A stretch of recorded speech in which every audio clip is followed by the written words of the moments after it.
Friends, मैं सुनीता अग्रवाल। मेरे channel पे आप सभी का बहुत बहुत स्वागत है। तो आज हम बनाएंगे बहुत ही ज्यादा टेस्टी रेसिपी। तो चलिए बनाना शुरू करते हैं। आज मैं आपको बिल्कुल सिंपल तरीके से बहुत ही ज्यादा टेस्टी खट्टी मीठी और चटपटी सेब की चटनी बनाना बताती हूँ। कैसे बनाई जाती है। आपने काफी तरह की चटनियाँ खाई होंगी, लेकिन हो सकता है आपने सेब की चटनी नहीं खाई होगी, तो आप इसे एक बार जरूर ट्राई कीजिएगा। आपको भी ये बहुत ज़्यादा पसंद आएगी।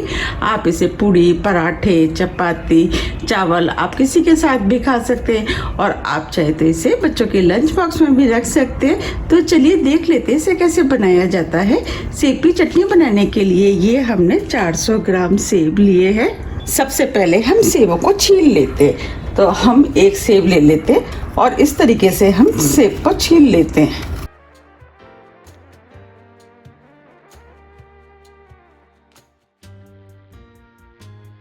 इस तरीके से हम चारों सेबों को छील लेते हैं। ये हमने चारों सेबों को छील लिया है। अब हम इसमें से एक सेब ले लेते हैं और इस सेब को हम इस तरीके से काट लेते हैं, और इसके अंदर जो बीज है हमें उसको निकालना है।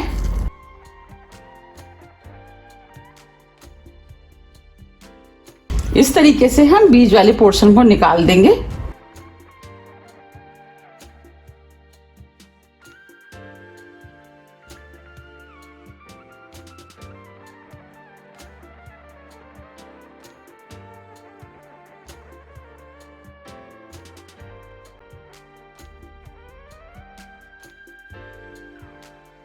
ये हमने सेब में से बीच वाला पोर्शन निकाल दिया है। अब सेब को हम छोटे छोटे पीसों में काट लेते हैं।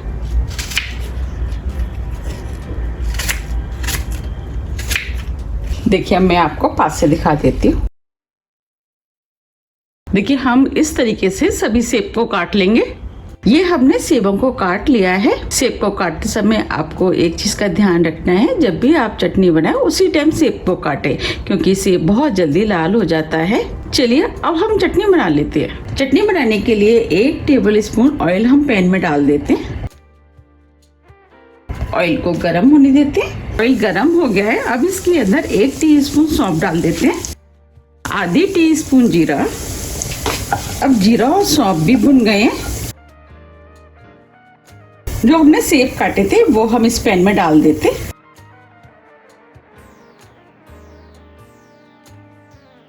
सेब को मिक्स कर देते।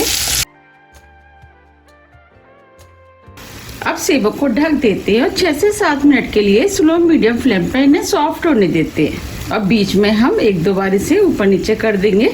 7 मिनट करीब हो गए हैं। अब सेब पहले से सॉफ्ट हो गए हैं। देखिए, हम इन्हें दबा रहे हैं तो ये इजीली दब रहे हैं। अब हम इसके अंदर आधी टीस्पून सफेद नमक डाल देते हैं। आप चाहें तो पकाते समय भी नमक डाल सकते हैं। 1/4 टीस्पून काला नमक, इससे फ्लेवर अच्छा आएगा और चटनी खाने में भी टेस्टी लगेगी। नमक को मिक्स कर देते हैं। अब इन सेबों को हम थोड़ा सा और मैश कर देते हैं। ये हमने सेबों को मैश कर दिया है। हमने 400 ग्राम सेब लिए, तो अब हम इसके अंदर 100 ग्राम गुड़ डाल देते हैं, 100 ग्राम चीनी यानी 200 ग्राम, और आप चाहें तो सिर्फ 200 ग्राम चीनी या 200 ग्राम गुड़ भी डाल सकते हैं। दोनों चीजों को मिक्स कर देते। अब इस चटनी को 3 से 4 मिनट के लिए और पकने देते हैं। फ्लेम को हम स्लो मीडियम ही रखेंगे। 4 मिनट करीब हो गए हैं। अब जो हमने चीनी और गुड़ डाला था वो भी मेल्ट हो गया है। अब हम इसके अंदर मसाले ऐड करेंगे। मसाले में 1 टीस्पून कश्मीरी लाल मिर्च, इससे कलर अच्छा आएगा, चटनी देखने में भी सुंदर लगेगी। मिर्च आप अपने टेस्ट के अनुसार थोड़ी सी कम या ज्यादा भी कर सकते हैं, क्योंकि कश्मीरी लाल मिर्च ज्यादा तीखी नहीं होती है। 1/4 टीस्पून भुने वाले जीरे का पाउडर, 1/4 टीस्पून फ्रेश कुटी हुई काली मिर्च, इससे फ्लेवर अच्छा आएगा। अब सभी मसालों को मिक्स कर देते हैं। आप देख पा रहे हैं चटनी में कितना अच्छा कलर आया है। चटनी में क्रिस्टल ना बने और चटनी खाने में टेस्टी लगे, तो अब हम इसके अंदर 1 नींबू का रस डाल देते हैं। इसे चटनी में खट्टा, मीठा, तीखा सभी टेस्ट आएंगे। उससे चटनी खाने में और भी ज़्यादा टेस्टी लगेगी। अब ये चटनी बनके तैयार हो गई है। आप देख पा रहे कितनी बढ़िया चटनी बनी है। अब हम फ्लेम को ऑफ कर देते हैं। चलिए अब चटनी को सर्व कर लेते हैं। आप देख पा रहे कितनी बढ़िया सेब की खट्टी मीठी चटपटी चटनी बनके तैयार हुई है और ये खाने में भी बहुत ही ज़्यादा टेस्टी लगती है।